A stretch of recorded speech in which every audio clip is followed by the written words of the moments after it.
I now invite Professor Chuck Whitchurch to the podium to introduce this year's R. Dudley Boyce Outstanding Student of the Year, 2012.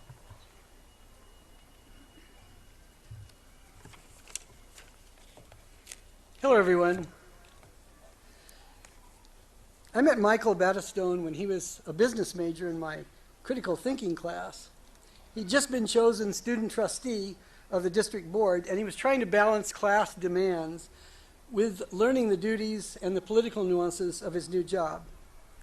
He did well in class. Maybe he was a little distracted at times, but I think he did quite well. Of course, I'm easily pleased. Later, he took my world literature class. In a class of very bright students, he stood out as an imaginative, mature thinker. So I invited him to share his research at the honors conference held each year at UCI. The sources he chose, the subject he chose, were of upper division quality in world literature. No surprise, he'd been working all along at a high level and had changed his major to English. You must be very smart to be an English major. When Mike had first enrolled here, he was planning to major in business and become an entrepreneur. College, he thought, was just another hoop to jump through. Well, since coming here, he got busy. He studied hard, made the honor roll, and he did learn enough about politics to become an effective leader. He was Senator of the Month. He headed the Model United Nations program. He started a campus-wide student involvement program. So Golden West, it turns out, was more than a hoop to jump through. Now he knew it as a pathway to growth. And he wasn't just jumping along that pathway, he was doing backflips and somersaults. We teachers asked him to tutor our students in English, geography, history, American government, economics, you name it, he tutored it. And the students we sent him thrived. One of them told me Mike had asked for his course assignments. Mike wanted to do my students' readings on his own time so he could help that student even more. Taking this off is driving me crazy. Now Mike's high GPA is not because he took cream puff courses like mine.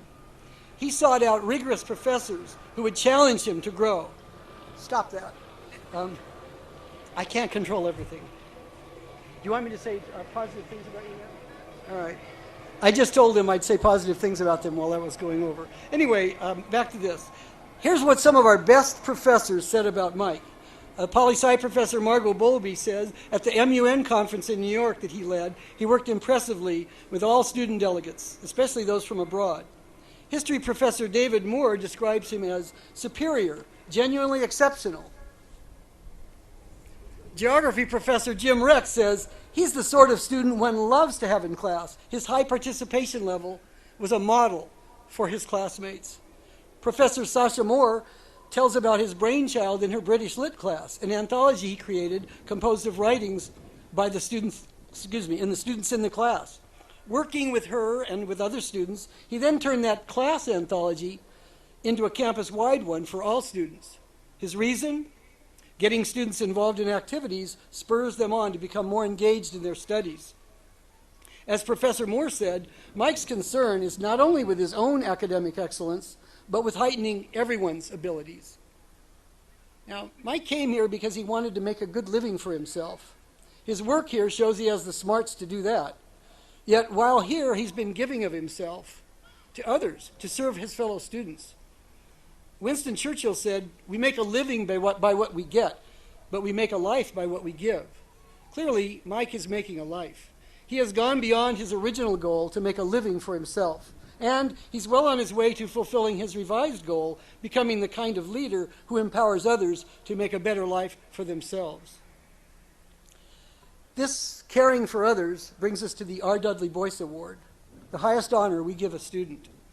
This award is not only about grades, of course it celebrates mind, but also heart, the generosity that overflows into service, into what the philosopher Stephen Colbert calls love made visible. Someone else who sought to empower others was Dudley Boyce. He founded this college. I was teaching here when Dud was our first president. Like Mike, he too was a visionary. He too had a big heart and a joyful spirit. I am certain he would be delighted by our selection this year.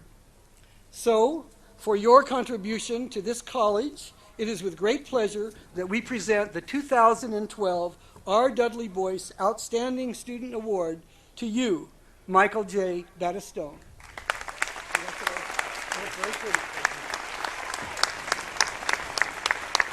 I'll leave it to you.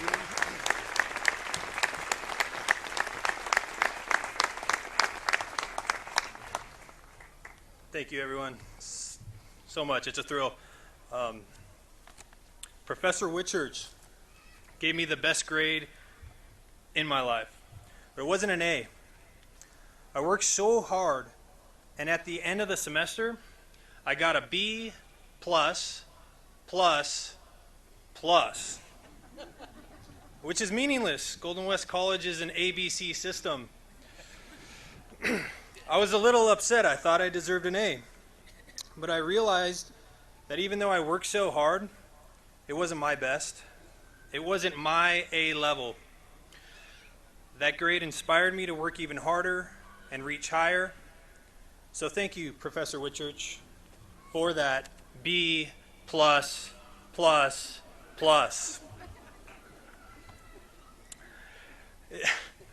It is an honor to receive this award, and humbling, for in every class there were students that I looked to, that were the real stars, and that I tried to emulate and learn from. Whatever success I've had was made possible by my classmates. So I would like to thank my parents, my family, my friends, my girlfriend, and the professors and mentors that inspired me. They surely deserve it. But what about Jesse Nguyen's parents and Sean Tierney's family?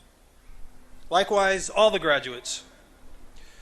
The truth is, our success is communal or not at all. Grateful beyond names, beyond faces, this victory is shared. This party is inclusive. There is an open seat at the table. Bon appetit. This in mind, I would like to share a story. It's about a dog. When he was a puppy, this dog loved to run and jump and cause trouble. But he saw the older dogs were different. They were stronger, more mature. He sniffed around. And when he found out that they went to school, he said, "I'll give it the good old college try."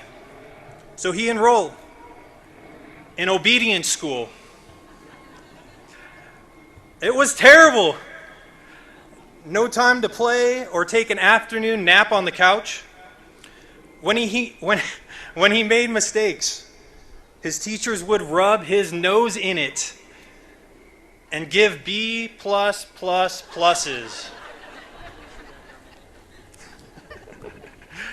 And after a while, the puppy realized that he was running faster and jumping higher than ever before. He began to appreciate school, even enjoy it. When it came time to graduate, they asked him to speak. Looking out at all the graduating dogs, three realizations hit him like a rolled newspaper over the head. First, all the graduates look like the mature dogs from when he was a puppy. They look confident and strong. Second, it was amazing that the school even existed, that others had dedicated their life's work to empowering dogs they didn't even know. He could not think of a more noble enterprise. Most importantly, the dog realized that his class was trained to do the same. They would become fire dogs, police dogs, guides for the blind. They would cure diseases such as lockjaw and worms. They would find peaceful resolutions to dogfights in backyards around the world.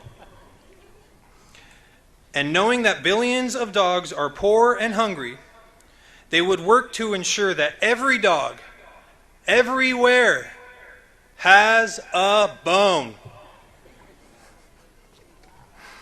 It was a moving vision. When he approached the podium, he wanted to convey the meaning and the emotion he felt. He leaned into the microphone, took a deep breath, and began. Woof! Woof! Woof! Woof! Sadly, due to budget cuts, they did not offer English at obedience school. But I can translate.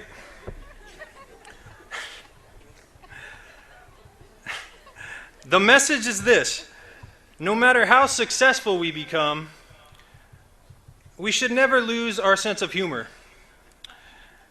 We will do important things in our lives, but not as self-important individuals. We are loyal, dependable, good-natured members of one pack. The dog exits. It is just us now, graduates, classmates, friends.